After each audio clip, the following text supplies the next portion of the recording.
Hello, fellow ink drinkers, and welcome back to the Blind Girls Book Talk podcast.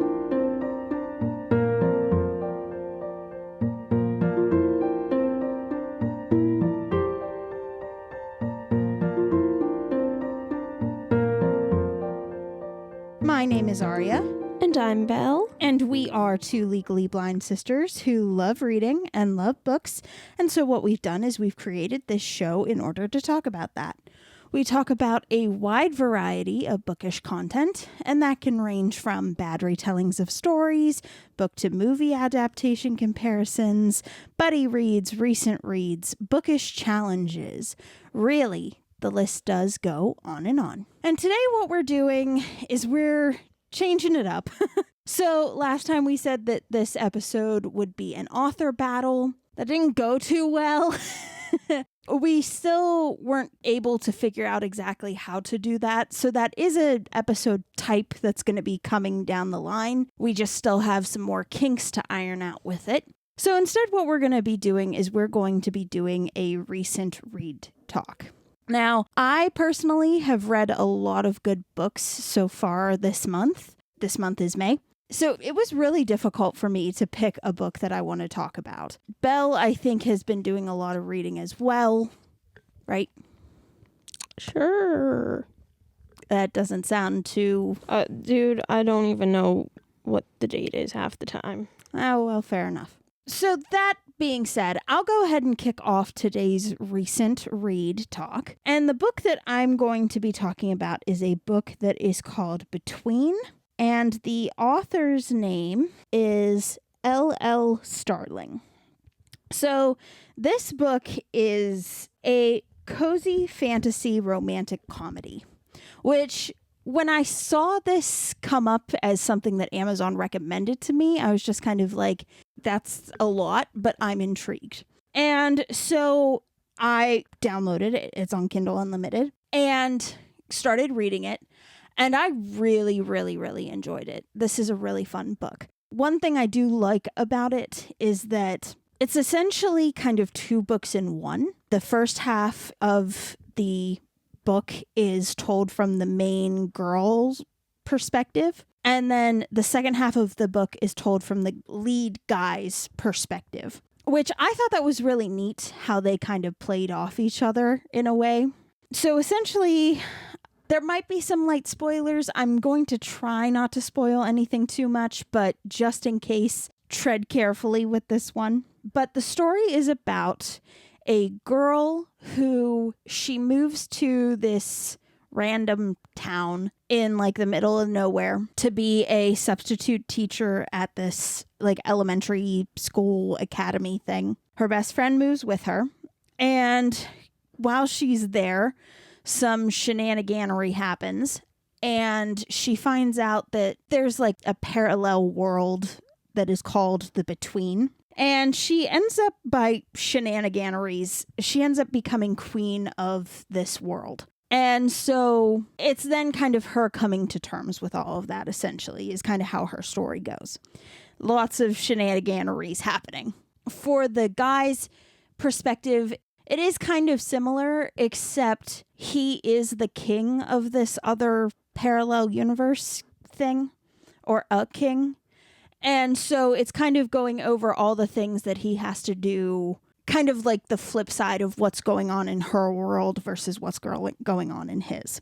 The one thing that is a really big thing, in my opinion, is this book is really, really funny. There were times that I was laughing at this book just from the sheer ridiculousness of some of the stuff. Like, I thought it was really funny.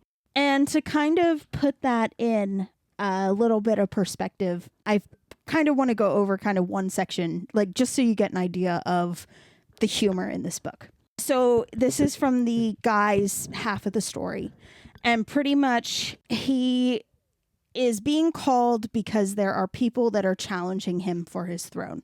And so he goes down and he's kind of like, okay, we'll go through it, yada, yada. And while they're, starting to get things set up, a guard comes over and he's just like, hey, I need you. There is, a sinkhole and you need to fix it. And like, this needs to happen. And he's just like, add it to my list. And then like 2 seconds later, another guard comes over and he's like, Your Majesty, there's a lake. Put it on the list. And then he's just like, to the challengers, he's like, are you really, really sure that you want this? Because like, I have a bunch of stuff that I have to do every single day. And they just kind of ignore him. And so then they kind of go through some more stuff. And he's just like, somebody go warn my advisor that there might be a change in rulership. And the person he sends off is like, I don't think that's going to happen, but I'll go anyway. So he then goes. So then he's just they're going over the rules of the tournament, everything like that. And the guy who's kind of like the official of over this like battle to the king, he's like, do you have any last words? And he's like, my condolences to whoever wins. And the ambassador is like, those aren't really memorable, but we'll note it for the records. Get ready to get started for the fight. So of course this guy wins the fight, and in the process of the fight, he ends up getting hurt. And one of the challengers to the throne is like this crazy old man who thinks he's the king of radishes. And pretty much he's at the like royal medical man's office or whatever. And they're just like, because he's injured, and they're like, what happened to you? And they were like, you fought 4 wizards, and this is like, this injury you have is the only injury. And he's like, yeah, it is. And because technically one of the wizards, which is the crazy radish guy, he fought a tree instead of fighting the king. And they said, and they're all commenting on the radish king had a really fierce battle with the tree. And essentially a tree limb broke off and it unalived the radish king, but it also injured the current king. So he was just kind of like, yeah, that, it didn't go well for me. And then they're talking about, the next day, he's talking to his advisor about everything that happened. And the king is like, just think, because they're doing paperwork. And he's like, just think, all of this could have been done by the radish king. Like, he could have won. It could have been his kingdom. And the advisor is like, yeah, no, I'm glad you won. Because, like, there's a surprisingly large amount of paperwork that I have to do if kings get changed. And he was just like, well, I'm glad I've spared you from, having to do the paperwork. Then the advisor is just like, well, at least all the townspeople are happy that you're alive, and they've been, singing songs in your honor at this tavern and like that kind of thing. He's like, are the songs terrible? And the advisor is like, yeah, there's like a 16-minute yodeling solo in it. And the king is just like, oh, what a shame I missed that. And then he's like, but they also wrote a song to the Radish King. And it goes along the lines of, oh, Radish King, we hardly knew you, but we're singing this song in your memory. We didn't know you well. And it's really, really funny. Like, it's just kind of that like sarcastic humor in a way, or at least that's how I took it. And it's just I thought it was very, very funny. So I do highly recommend this book, especially if you like it said in the thing, it's a kind of like a cozy. It is fantasy. There is a touch of romance, but not a lot. I do think there are going to be more books after this. Like, it's left pretty open-ended. So I'm hoping that there will be more books of this coming out soon. And I can't wait for them because I enjoyed this one very much.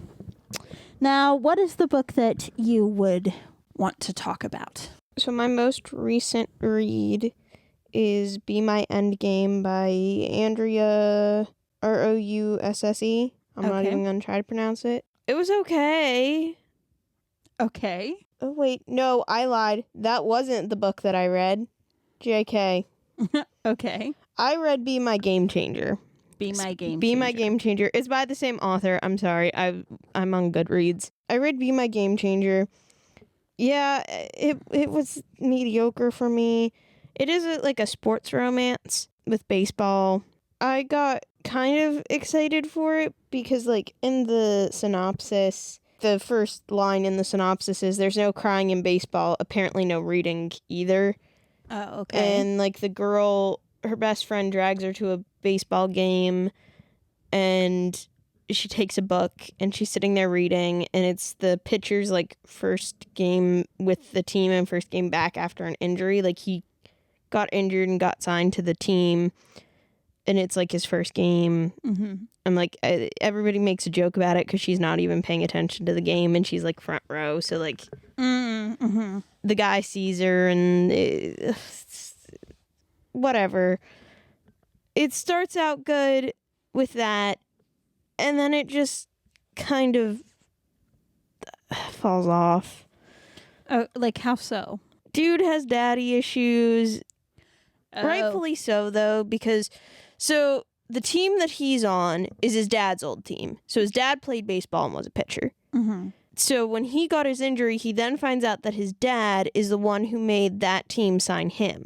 Mm. And all to prove to his son that you're not better than me. Oh, okay then. Yeah. And so, like, there's this whole thing going on, and I don't really know what else to say. It's not that memorable. Not that memorable. Not that good. Not that bad. It's mediocre. I mean, if you really like sports romances, fine. It did have some, like, good baseball Things. Yeah, like, Facts. yeah. Factoids. You have a whole thing with he, like, falls in love with her at first sight, and she wants nothing to do with him because she dated her best friend's brother who was a football player, and he cheats on her, so, like, she's sworn off jocks, and it's this whole big thing. I mean, it starts off out good. It does. And then it falls off the rail because you get annoyed at the main girl because she's like, I want nothing to do with you after, like, they sleep together and, like, go on all these dates and stuff.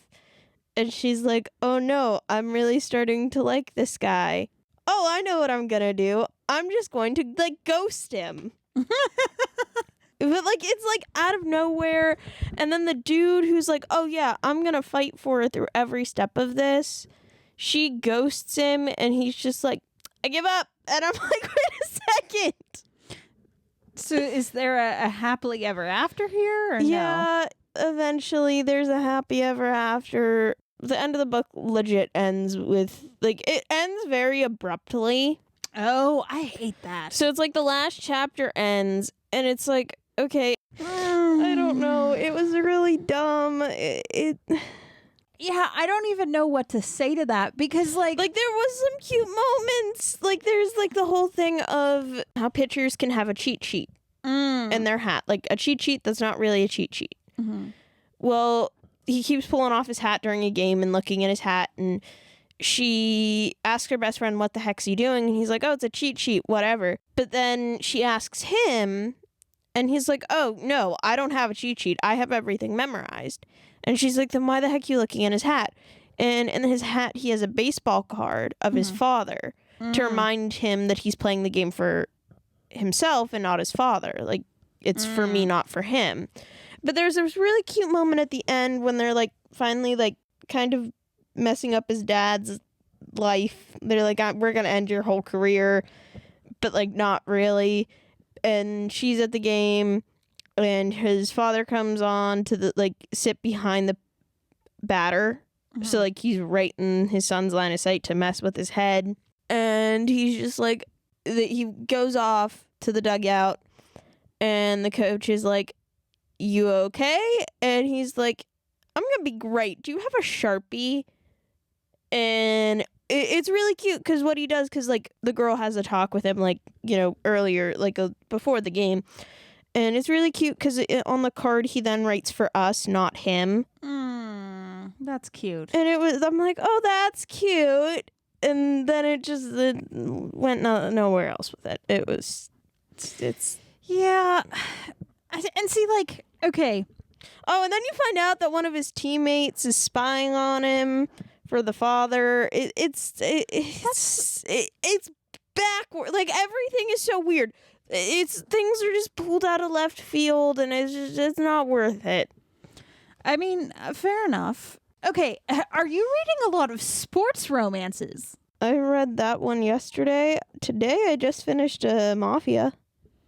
Oh, so no, you're just all over the place. I'm just all over the place. I'm currently reading... What am I currently reading? I don't know what I'm currently reading. I don't know what you're currently reading either. You haven't told me. I legit just started it. Ah, I see. Yeah. Well, fair enough. I mean, I don't do a lot of sports romances.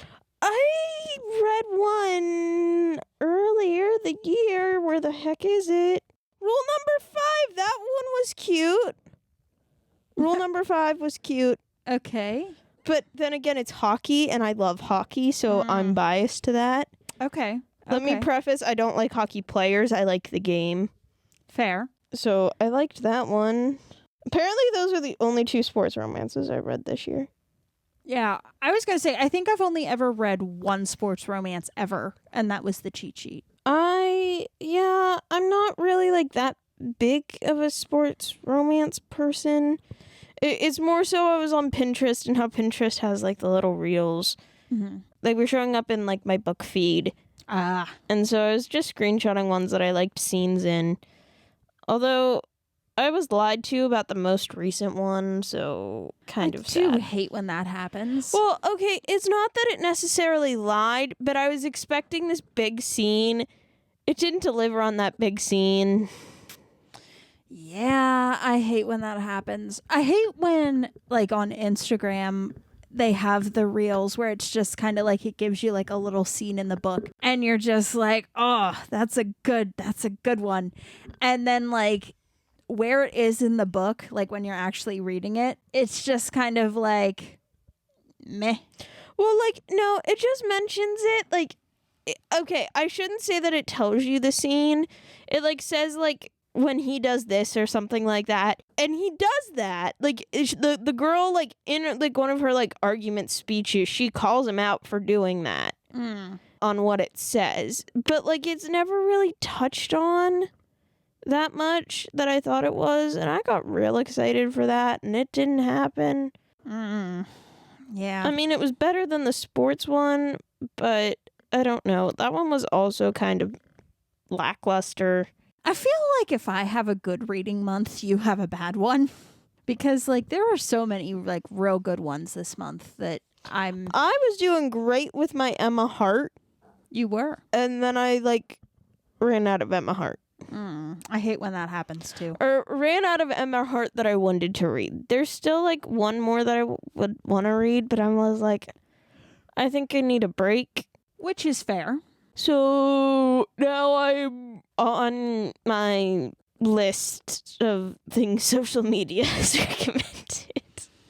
I mean, fair. Fair is fair. I just finished 2 books today, actually.